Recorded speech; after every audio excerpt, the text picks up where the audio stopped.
Bonjour tout le monde. Thank you so much for joining us. We're very happy to have you take some time out of your Friday to come listen to this important topic. It's not like there's anything else going on in Ottawa, right, Linda? There's nothing else that people could be watching on this Friday. So very happy that all that much more happy that you've taken time out of your day to join us. But of course, as the team at the Pearson Center always does, we'll share this online and on different channels as well. So those that may be immersed in something else today that's happening on the Hill will have the chance to listen in on the conversation. We're very happy to welcome you here at the Pearson Center's Fall Conference entitled The Urgent Challenges. This is a conference that is looking to help identify the priorities the new Parliament and government need to address now and in 2023. My name is Brian Gallant. I'm the CEO of Space Canada, an advisory board member of the Pearson Center, and am proud to be co-chair of this conference. I will also be moderating our conversation today. I want to start by recognizing that the Pearson Center is headquartered on the traditional lands of the Algonquin Anishinaabe peoples, and we welcome our speakers and audience members who are joining us from across Turtle Island. As you may know, the Pearson Center is a leading progressive think tank that addresses the challenges of our country and the world, whether it be economic, social, or environmental, and they look to bring people together to discuss ideas. So to do so, the Pearson Center proudly invites representatives from all 5 federal parties, along with top business, labor, and civil society leaders, and many other experts in order to bring people and ideas together.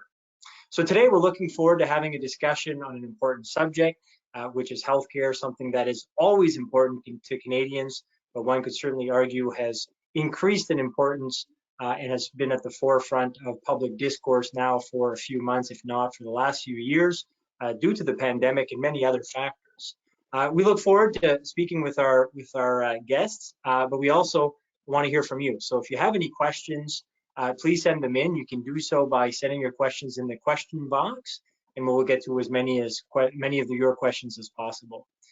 So we have a terrific group today. We have some that are having some technical difficulties, so hopefully they'll be able to join us. But if not, we may not have quantity, but we will certainly at least for sure 100% have quality, because I'm joined by a wonderful Canadian, Linda Silas, president of the 200,000 strong Canadian Federation of Nurses Unions since 2003. She is a vocal advocate on healthcare issues in Canada and a champion of universal pharmacare. And she joins me as a co-chair of this conference as well. And probably the most important thing, she is a neighbor of mine, basically. She lives in a community not too far from where I am, in my basement here in Shediac Bridge, New Brunswick. So Linda, please say hello. Bonjour tout le monde, and it's a pleasure to be here with Brian. We tease because one of our guests is sick, and hopefully it's not with COVID, but we send her the best wishes. And then the other guest is having technical difficulties, so hopefully you won't have 2 New Brunswickers trying to save the world again, but we will match up to the opportunity and the challenge, I guarantee you. Honored to be that's here. what New Brunswickers do best, right? So it's all good. So before we do get started, but Brian, how many New Brunswickers are in Ottawa? Really. That's look, fair point, fair point. So we're excited. Hopefully we'll be able to have our other guests join us, but we will get started.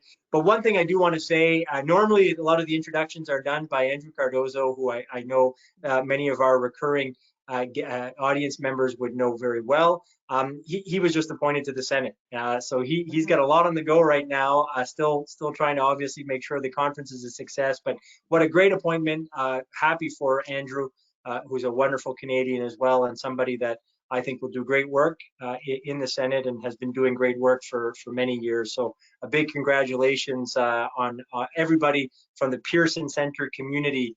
If I may be so bold to speak on their behalf, and congratulating Andrew, Senator Cardozo to be, and what a great appointment for the Senate. So that I think is going to be a real positive. So on that note, Linda, let's get started. A big open-ended question, but it is a question I think that has been top of mind for so many for various reasons for a few years now. What are the major challenges facing healthcare in Canada today?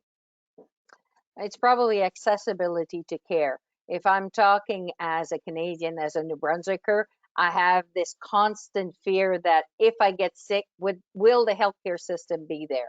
We know that there's physical beds. There's physical beds in nursing home, long-term care facilities. There's physical beds in hospital. But the sad reality is that there's not the specialized staff to take care of them. And we're seeing it only get worse. You might remember at the beginning of the pandemic, Brian, it was all about nursing homes. We couldn't believe what was happening to our seniors. And for us as nurses and nurses union, we thought, okay, this is going to wake up the policymakers that we need to have better long-term strategies on how we deal with health human resource. How do we protect our healthcare workforce? How do we make sure we have enough doctors, nurses to take care of seniors and others?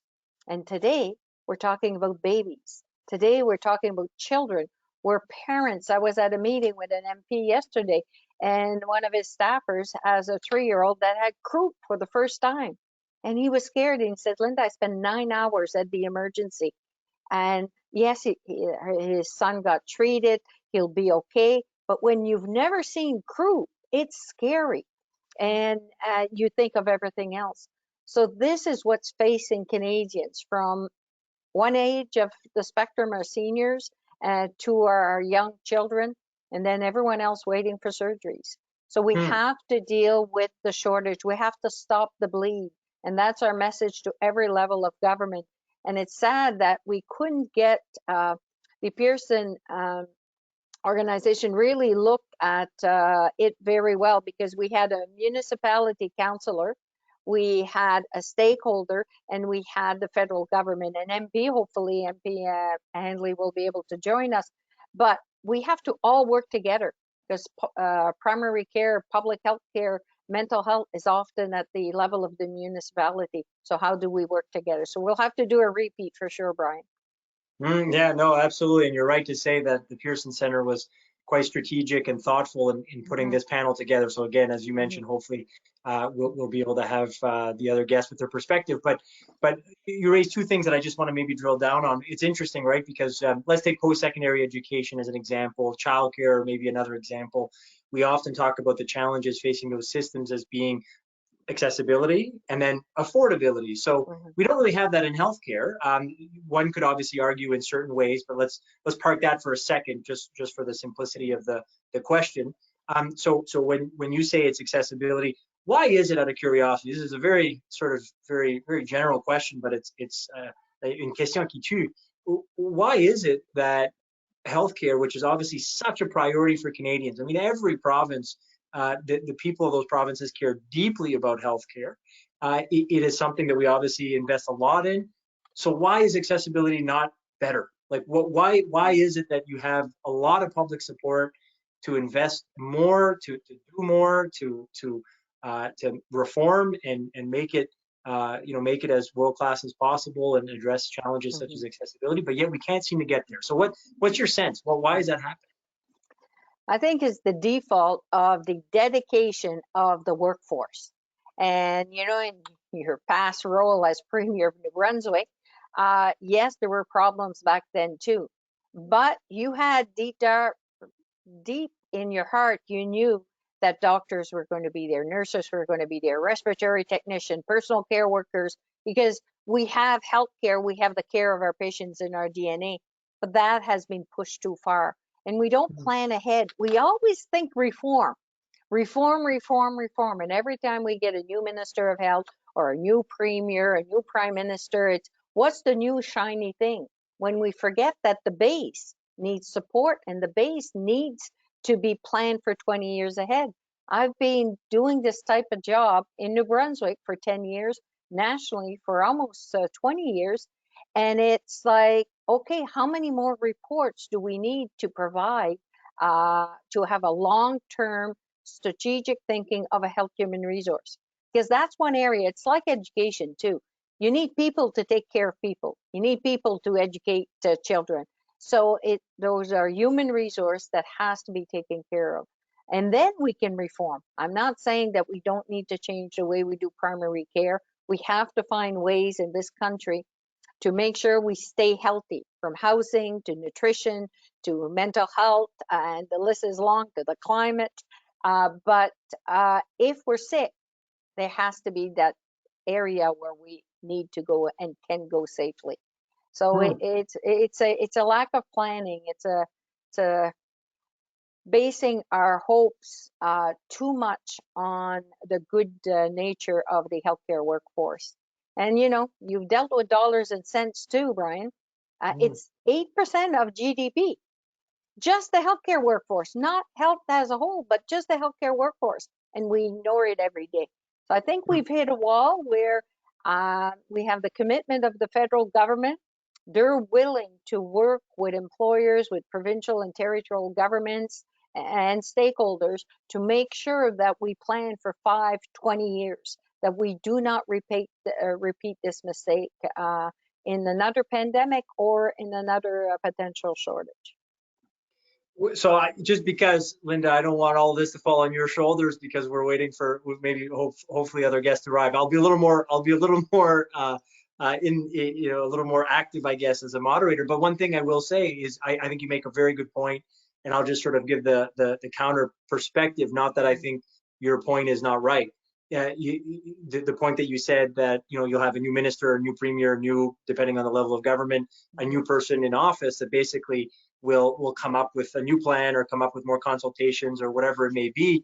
And I actually acknowledge this very much when I was in elected office. And I would basically say, yeah, that could really cause some challenges and that could cause maybe delays to things that need to happen. But just so everybody sees the perspective of the person that just took office, they recognize it's really important and they recognize that there are challenges. So they want that's why a lot of people get involved, and hopefully almost everybody gets involved for that reason. So when they see it's such an important thing to the people of their communities and their province, country, whatever the case may be, they really want to try to do what they can to improve it. So it's one of those things where I think it's well intentioned, but the unfortunate unintended consequence of that you illustrated, of having maybe delays and more consultations and sort of maybe the shiny object is they're hopeful that there's sort of a magic pill out there, no pun intended, to fix the system, that can actually sort of be a negative for improvement. So very good point, and just giving the perspective, I think. So how do we harness people coming into office with that energy and that willingness to try to improve things, but at the same time with the acknowledgement that it could actually have the sort of negative consequence?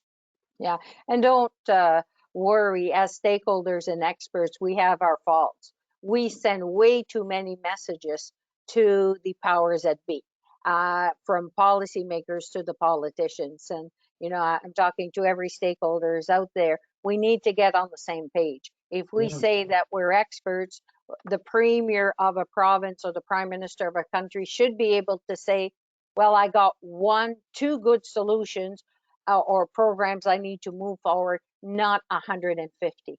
Mm. So that is a problem that we have to deal with. And we're trying, just last June, maybe it was April, May of last year, 60 national organizations in healthcare signed a call to action to the federal government to create some kind of agency. I know it's almost a bad word in government, but some kind of body of experts to bring all the best practice, the data, and to help that little employer somewhere or smaller province or larger province with the expertise. So we're Mm. trying, but then time goes by and you forget what you signed. We have to bring them back, but that's what we're doing. Well, and it's good on you for doing that, and certainly from a decision, somebody that's been in the decision making chair, it's always helpful when key stakeholders come together with the same types of asks or on board with a Mm-hmm. certain project or investment. So going back to your first comment, just because there's Mm-hmm. two things I wanted to unpack there. The only other one is, again, wonderful and great insight with regards to the pandemic and sort of the impact on the workforce for healthcare. Probably something that holds true in other industries as well, but obviously the topic's healthcare today. So question I have there, are there any positives that came from the pandemic? Are there any sort of, obviously very unfortunate situation to say the least, but any positives for the healthcare system, sort of maybe some things that were pushed to be reformed, some innovations, some, you acknowledge that, there's people that sort of maybe looked at the healthcare system a little more holistically with a different pair of eyes and applying more importance. So are there any lessons there that were maybe positive for healthcare. Mm. It's funny you say that because I was at a think tank in September and it was about the silver lining of the pandemic. And I first walked in and I thought, what did you smoke today? Like, really, was there any silver lining? And then when we spend the weekend talking about it, there was, because the alertness of everyone knowing we need to work on preventive care, we need to work on primary health care. Our goal should be to stay away from the hospital as much as possible. So that whole holistic approach, the knowledge that it doesn't have to be a doctor to provide the care, it has to be a team approach. So that became more real. Believing in science for public health. You know, I was there with SARS, I was there with H1N1, Ebola, and we were working on, after SARS, but the other two were working on paper. So it's like the scientists and for us, the occupational health and safety officers weren't connecting. But on paper, it looked good. Just when the pandemic hit, the reality didn't fit because we didn't have enough of supplies for PPEs. We forgot about long-term care, or we didn't think it hit there. So we realized that there was holes into our plans. And when I say our, you know, it's the whole remit from the highest level of the federal government to an employer and the stakeholders. It was our plan, but how did we make it more solid? So that was the silver lining. We need a solid plan in protecting the public for any other virus that might show up, protecting the workforce, and protecting our patients, regardless if it's a baby or a senior. And home care, mental health were silver linings because it showed everyone that we need to have a system that's strong in home care, and we need to have a system that's strong in mental health to serve a Canadian properly. And social social values, social equity. We've never talked so much about affordable housing. We've never talked so much about, right now it's the cost of food, about childcare, because everything crashed. And when something crashed, that's really when it comes to the light. We have to find solutions. We did with childcare. It's not perfect, but at least it will help a lot of Canadians with childcare. We have to work on housing, affordable housing. You know, we know that more and more people will want to move to Canada, but we have to have homes, we have to have good jobs for them. So I think it opened a lot of doors, and it brought stakeholders together that I would have never imagined that we'd be talking the same language. Well, fascinating, and maybe just a couple of quick contributions. I think you're right, and again, great insight to the fact that because of the pandemic, people have sort of maybe awakened a little bit more than they were before to the idea that healthcare is to be healthy is holistic, and the impact on the healthcare of the social and economic determinants are very significant, and again, a bit more of a holistic approach. I'm an advisor at the Canadian Centre for the Purpose of the Corporation, and they did some polling very early on in the pandemic, and it was actually a little surprising to see to what extent people had changed their priorities as individuals as well. And I don't think it will be a surprise for people to hear that essentially they were going to be, based on the pandemic and the experience of the pandemic, prioritizing their family and friends more, prioritizing their health more, specifically prioritizing their mental health a lot more. So you could obviously argue that in a time of crisis and difficulty, we question sort of our priorities, we question things that we're doing as individuals and communities, and maybe the silver lining is the fact that it's forced us to realize some of these important lessons. So that, no, very good insight. So let's get a little more granular here, a little more specific. Let's talk about solutions. So let's start maybe with the most evident level of government, the provinces. Healthcare is a jurisdiction that the provinces are responsible for. If you were to sort of be talking to, you're talking to a former premier, unfortunately for you in this case, but if you were to be talking to all of the current premiers and their governments, what would you be saying in terms of what they could be doing? What are the one thing, the few things that they could be doing to improve healthcare delivery across the country? Well, We do talk to them, and I have to say, individually, most of them anyway, we get along and the solutions move forward. It's when I put them in a group that's a different situation. But key for us, for Canada's nurses, and there's over 400,000 nurses in this country. We're 70%. No, we're about. Sorry, I shouldn't exaggerate. We're about a little bit over 50% of the healthcare workforce. It's about to stop the bleed. We have the same message to the federal government. We have to work on retention. You cannot let a nurse retire at 55.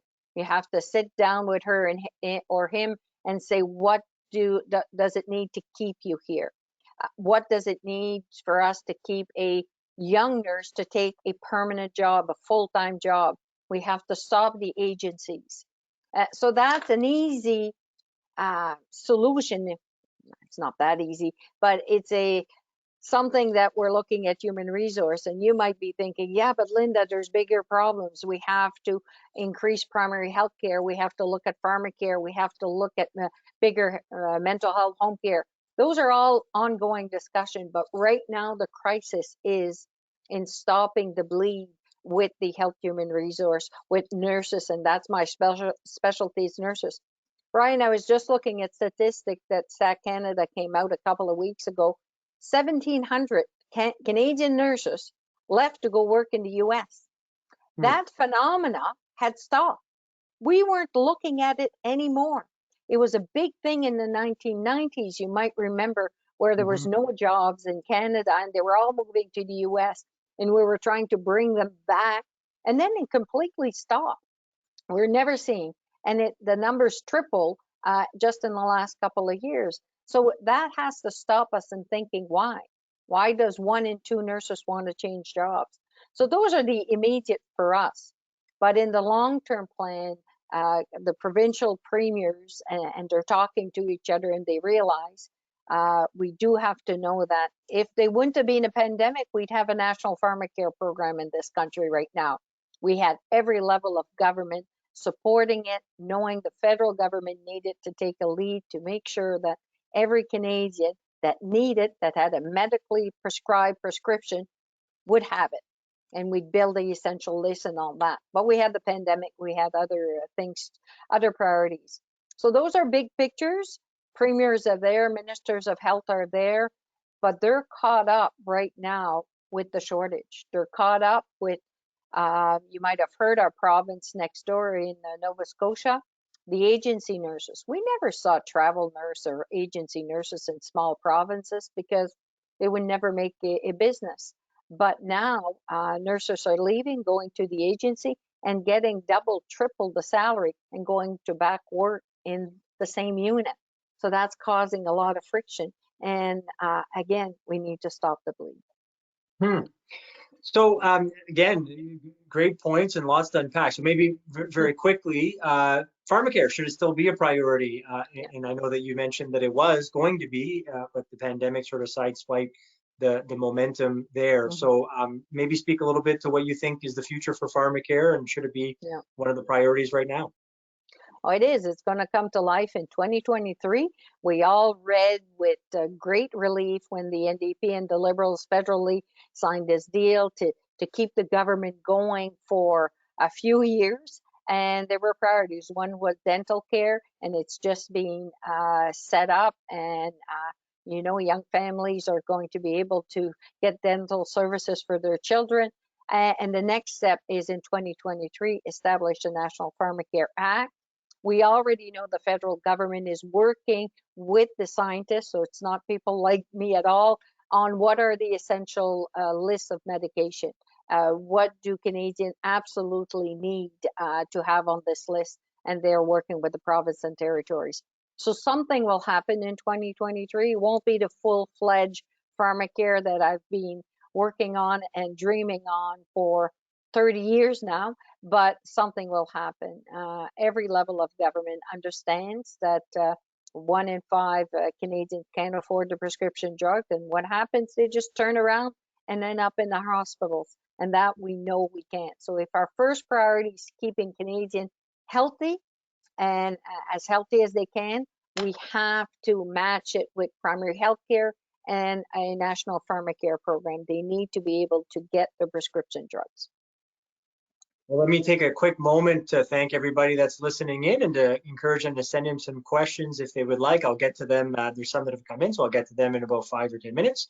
But you know, great segue into the federal government.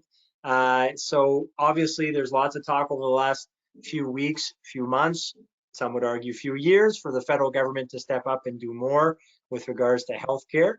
So what's your sense of that? I mean, the federal government has basically said, yeah, we're willing to invest more, but they, to me, sounded pretty reasonable in saying we're willing to put more money, but we'd like to have sort of a national data patient center, I think it's called. I forget exactly what they had called it, but anyways, yeah, they want to make sure there's going to be a national health data system. Yeah. They want to have, you know, delivering results. They want kind of guarantees on results for Canadians. And they also expressed a bit of a, this might be a little bit more political posturing, but it expressed sort of a bit of a hesitancy to give more money to the provinces when some of the provinces may be doing things that the federal government doesn't agree with, such as cutting taxes. And in this case, they would argue it was for richer people in that province. You and I both know which one that would be. So all that to say, the three arguments there, are those reasonable arguments? And to what extent do you think the feds would need to come to the table with more money for the provinces? Yeah. So that's one area where, if I focus on the federal government, where governments, politicians, and policymakers have listened to the stakeholders. Because since 2004, when Paul Martin negotiated the health accord, where it was going to be reform for the next generation and on, well, it lasted until about 2008. We hit a recession, and then everything went downhill. But since then, every stakeholders, every healthcare professional that you meet are telling the federal government, yes, you need to put more money. I don't disagree on that, but we call it strings attached. The federal health minister will say, we need benchmark, we need accountability, we need, how are we going to reform the program? And I totally agree. So they have our full support that, yes, push the money in, but make sure that there's transparency and accountability to it, because it's not that the provinces and territories are not trying, but the healthcare workforce is saying we need to know that help is coming, and we need to be transparent on how help is coming. Right now, as you probably heard, Brian, 2 weeks ago, the federal health minister and the health ministers were meeting in Vancouver. We were there. We presented the two experts, one economist and one health human resource expert, on the challenges of the workforce and how it impacted on Canada's economy. Went very well. By noon, the Council of Federation pulled the plug, so the health ministers couldn't do anything. But we were looking forward to an agreement of money, but also of a plan of action on health human resource. So we were all very disappointed. Our message to the federal government, you still need to send money on health human resource. You still need to send funds on retention programs right now. That's what we're focusing on. So push the agenda, but yes, with accountability strings attached all the time. Well, that's interesting, and there's maybe two levels of kind of the version of strings attached, right? There's the level of saying, which I don't think is what you're necessarily saying, but just for the audience, I mean, there's the idea of, okay, we'll give you some extra money, but we think it needs to go to X, like literally say where the investment should go. Then there's kind of the strings attached, which is more about accountability, saying, okay, if we give you more money, what are the outcomes that are going to be improved? Can we find sort of the Teresa, how are you? Good to see you. So we don't hear you yet, but we see you. So hey, look, that's half the battle. So we're getting there. And Teresa is great because I'm going to just ask you all the same questions. Oh, no, I'm kidding. But we'll can't wait to get you. I actually involved. I've been listening in, and I apologize. I've just been an IT nightmare, and I apologize. It's all good. It's all good. Well, look, Teresa, I'll finish my point, and actually I'll send it to you because we'd love to hear what you think about a bunch of this stuff. But so essentially, we're talking about the strings attached, the idea of where the money goes, or the idea that the money goes, and there's certain outcomes that need to be delivered from the feds to the provinces, asking them to deliver on certain outcomes. And then the other aspect of that is to be fair and kind of present all perspectives. There'll be some provinces more than others, maybe all of them, that will say, well, it's our jurisdiction, strings attached, whether it be even just on outcomes, that's our business, kind of stay out of it, and you should just be giving us money to deliver for Canadians. So Teresa, welcome. Thank you for joining us. Very much appreciate it. I'll quickly do the intro for you, because it certainly want people to know your perspective. So, councillor for Bay Ward 7, first elected to City Council in 2018 and re-elected last month in her second term. She's the first City Council liaison on women and gender equity, and she's also served on the Ottawa Board of Public Health. So very interesting perspectives that you bring to the table. So Teresa, I'll go very sort of general for you to be able to chime in where you'd like with you joining. So what are the major challenges, and really we were in the brass tacks of what's the role of the provinces, what's the role of the feds in dealing with those challenges? And what is the role of municipalities? Because I'm on the board for Ottawa Public Health, and so even though it's funded by the province, public health is funded directly by the province. It is managed by the city and partially paid by the city, and we have to look at preventative. So I can talk about what happens federally, but my expertise is in what's happening at the municipal level and what we're doing. The pandemic showed us how nimble public health can be. They're the ones that worked on the ground getting people vaccinated. But before that, they were working with people, making sure they didn't get sick and making sure that that we had preventative measures for just about everything. We don't want people to go to hospitals. We want to keep people as healthy as possible. And one of the things I'm particularly interested in is issues of seniors. I have the highest number of seniors in my ward in the country, in terms of percentage. This is because it's a wonderful, beautiful place to live. A lot of them live in condominiums and apartment buildings, and what's interesting about that is that these seniors are not in retirement homes. They're in condos and apartment buildings and enjoying a very nice life, but they're aging. They're continuing to age, and we've noticed that, and we wonder, what are their next steps? Because we know there's a lot of pressure right now on long-term care, and we saw the tragedies of what happened during the pandemic. So one of the things that I'm working on, along with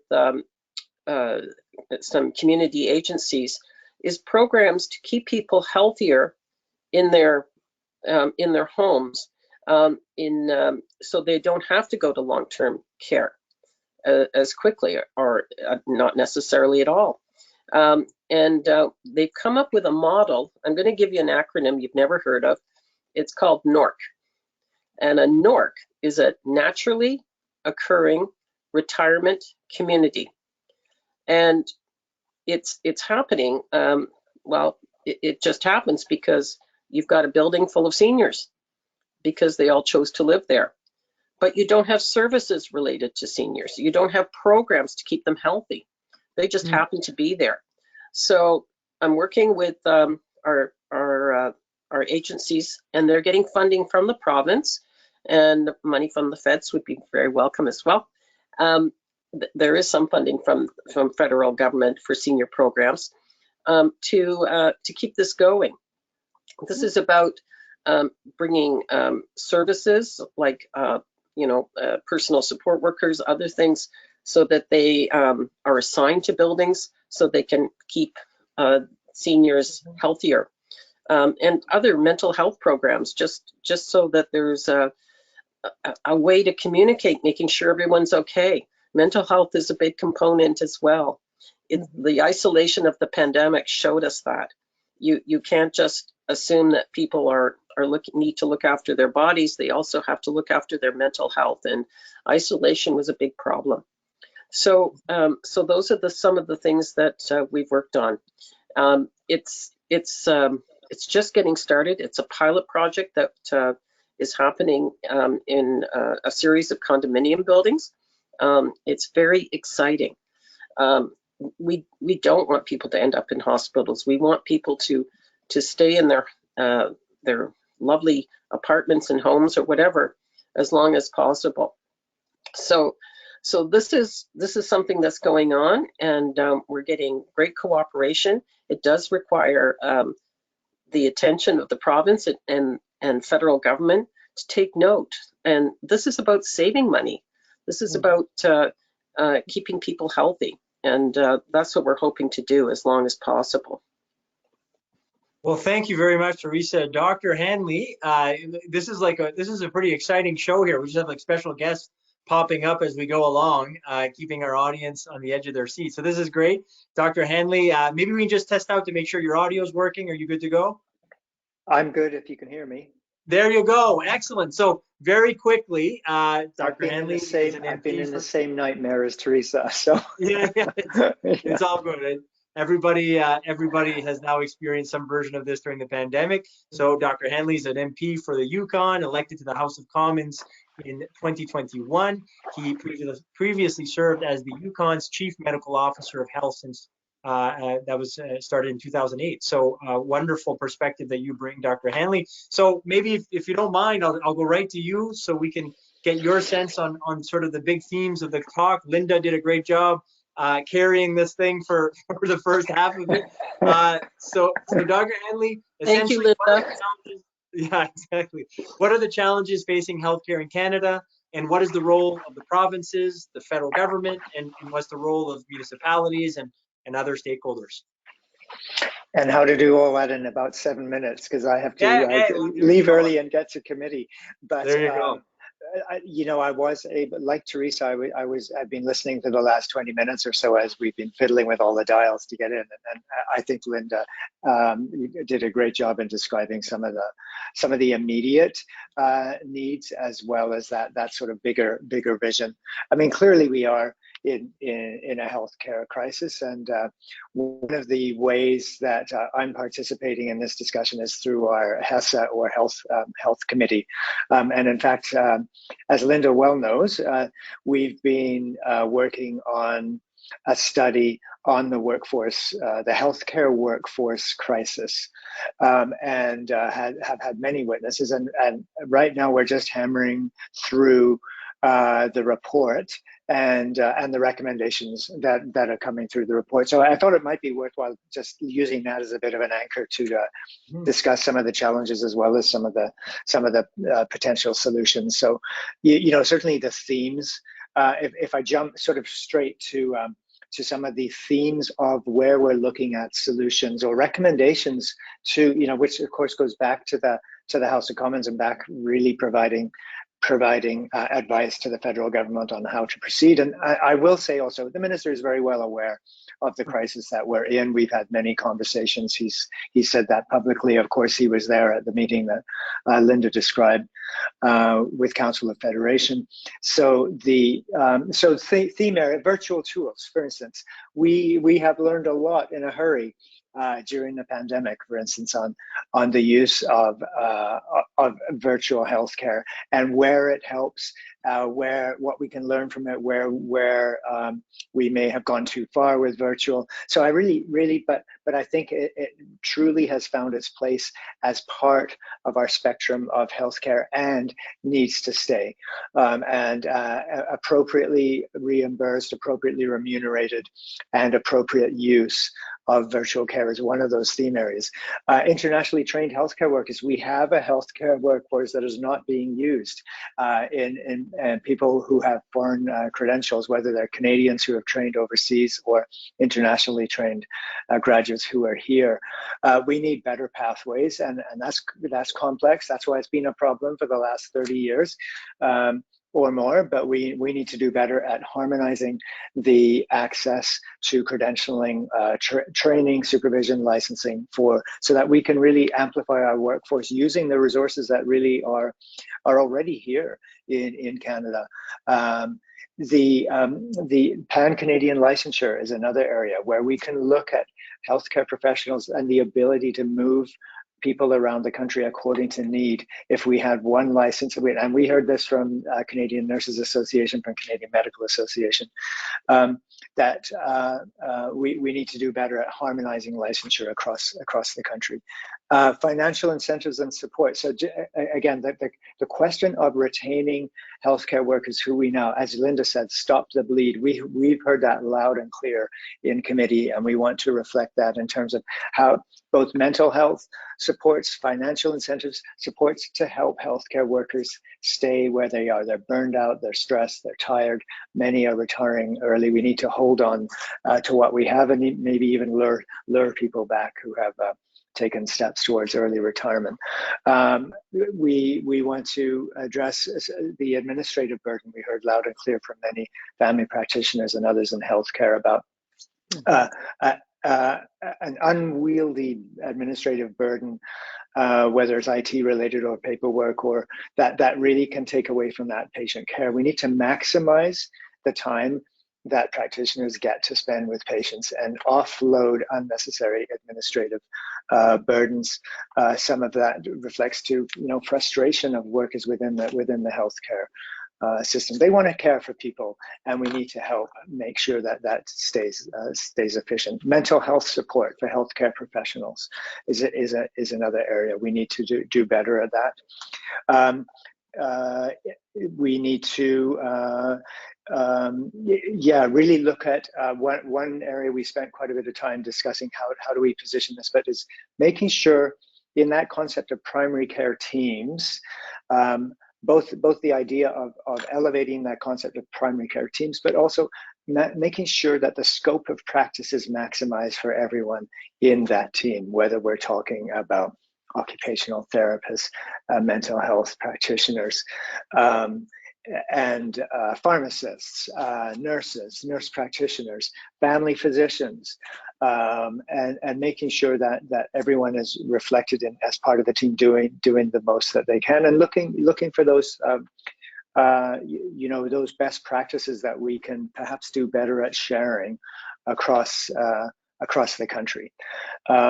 So in terms of what does the federal government have to do with all this? Because sometimes we do hear from the provinces that, particularly the provinces, I would say, the territories are perhaps slightly different. I come from a territory. I'm very connected with the premier there and the health minister of health, and but I would say that sometimes we hear, just give us some money and we know what to do, and we know where to put it. But I think it goes back to, as a funder, I think Canadians expect that if the federal government is putting more money into this, we want to see discrete and distinct outcomes associated with that. So it's not telling provinces how to do healthcare. It's saying, look, we need better data, we need better information, we need better collaboration amongst the provinces and territories for what constitutes best practice, share practices, and really so that we can then determine what the outcomes are proportionate to the funding that we put into the system. So there's I've talked for a while. Maybe I'll pause there and see if that's giving you some of the ideas for how to move forward that you need. Dr. Hanley, fantastic. Thank you. And you did it all in 7 minutes, as you said you would. So that's pretty impressive to the second, I think. So great perspective, great insights. And maybe really quickly, because I know you're going to have to go. Linda, he speaks a lot of the workforce. So I'm guessing certainly you were taking notes while he was speaking. Any thoughts, any kind of feedback while we have Dr. Hanley with us? Oh, he knows me very well, and I know him too.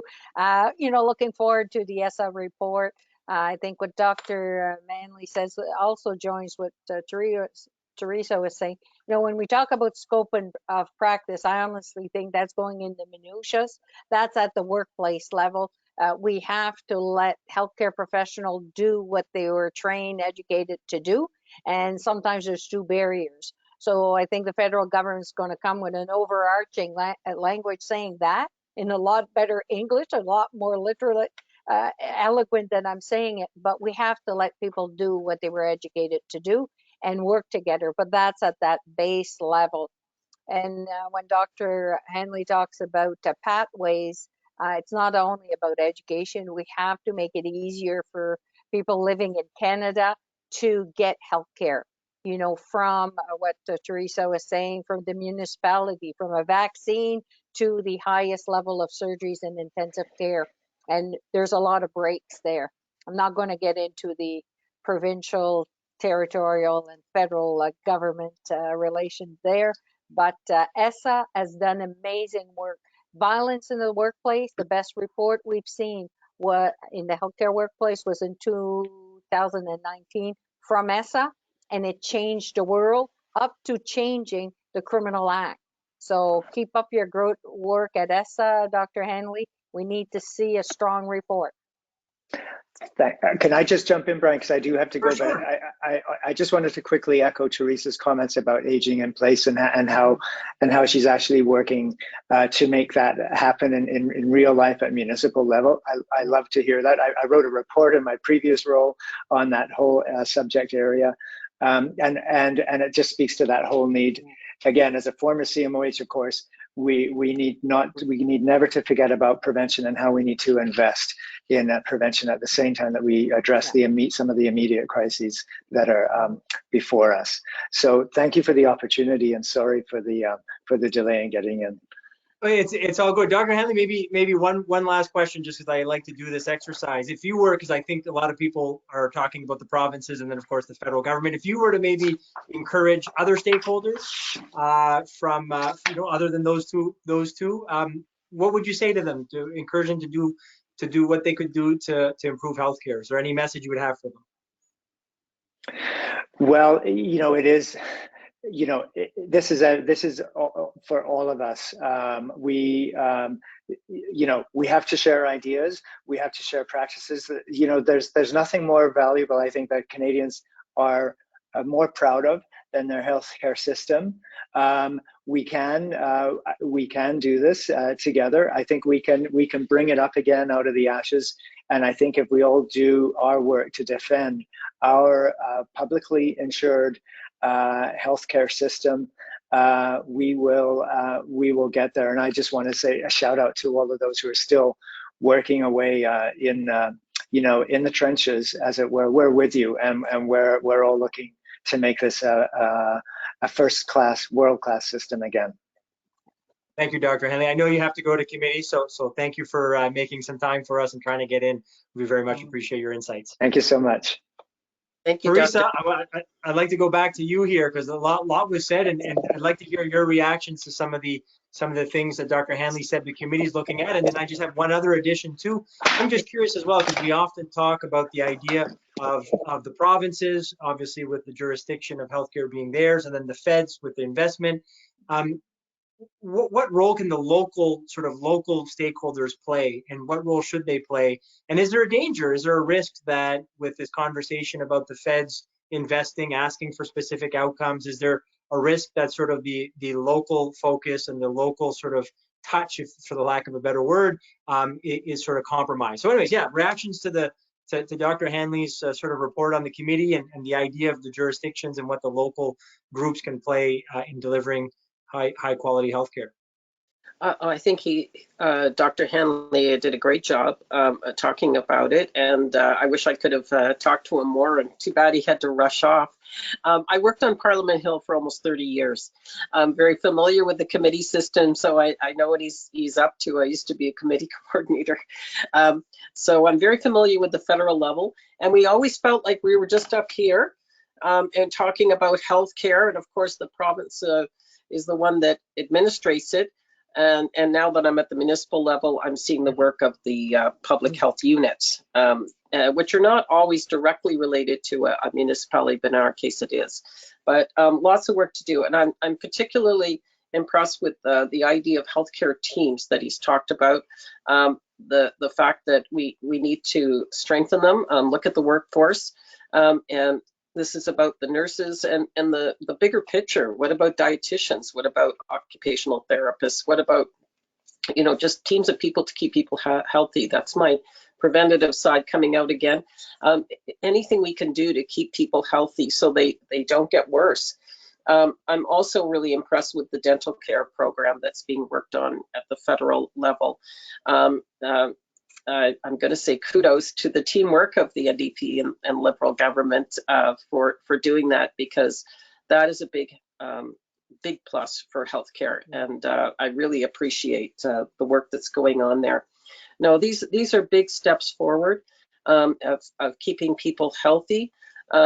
We're at the municipal level, we become aware of what makes people sick as well in terms of poverty.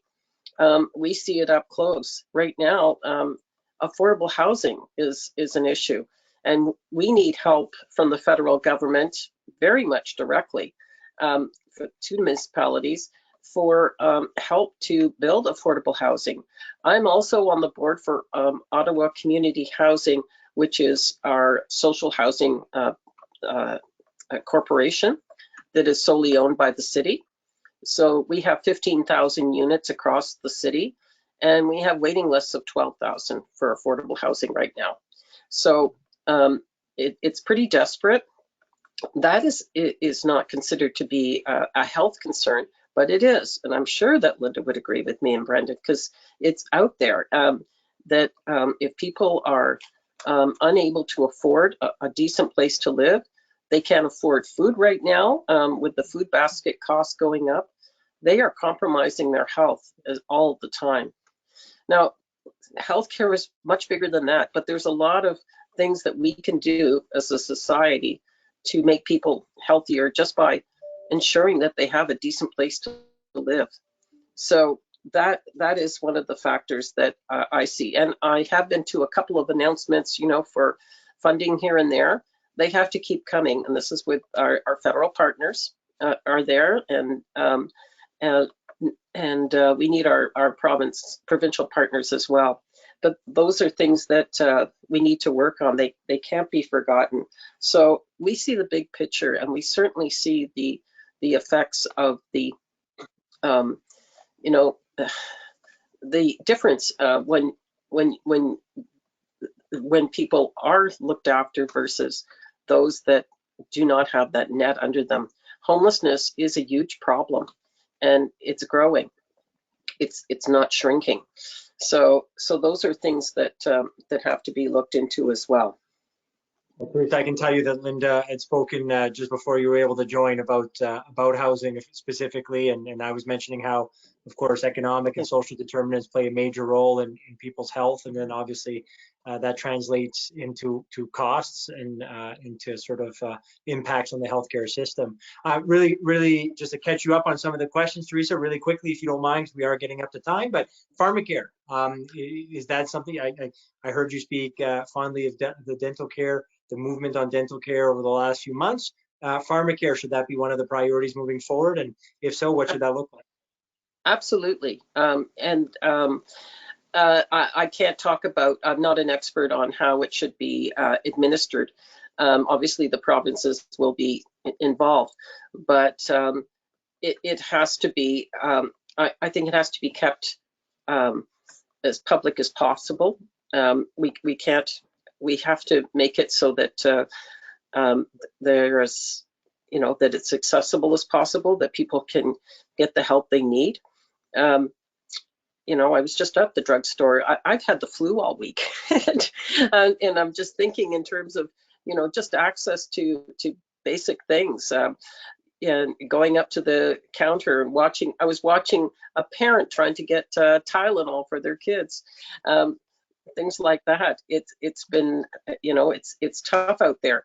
So there's supply chain issues. We have to look at making sure that the drugs that are extremely important for those with very specific illnesses that are very high cost are included. I know there's a lot there.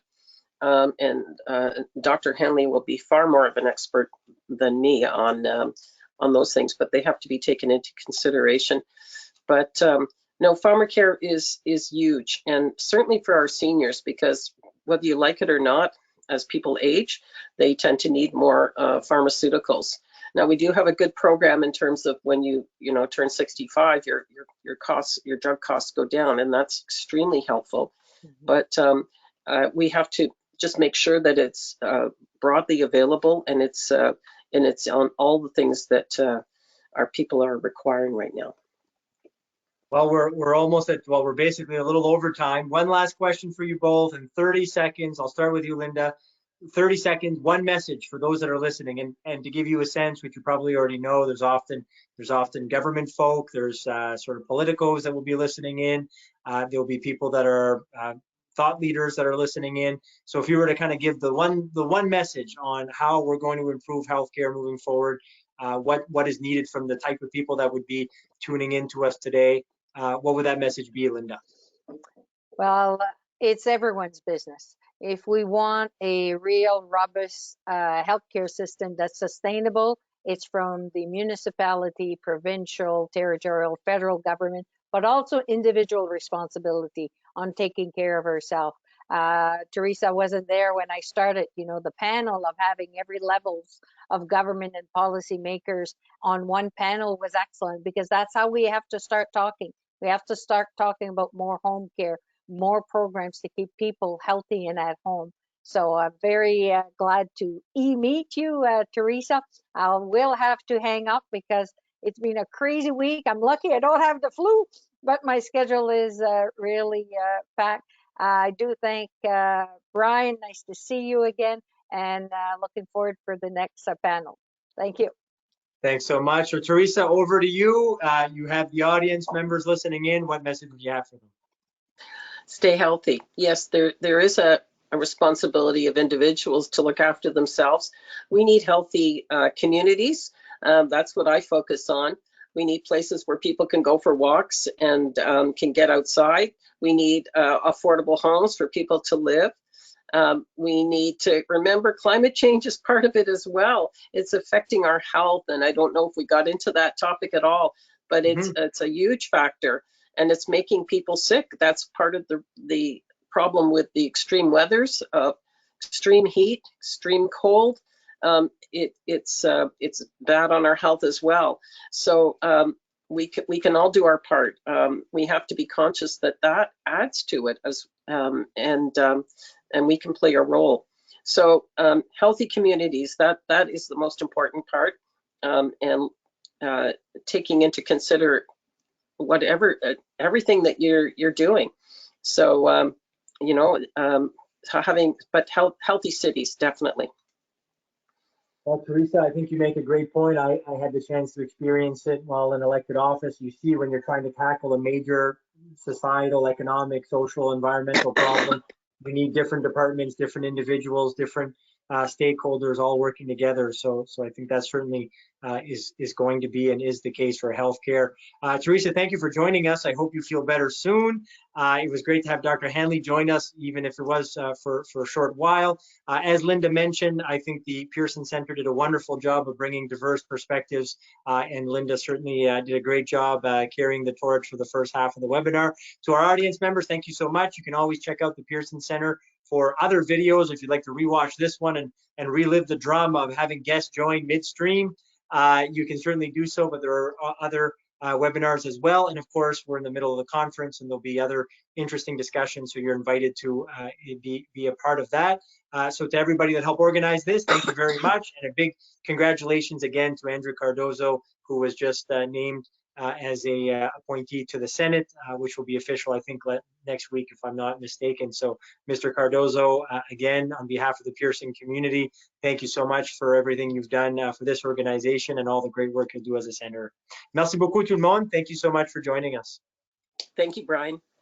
Bye, Teresa.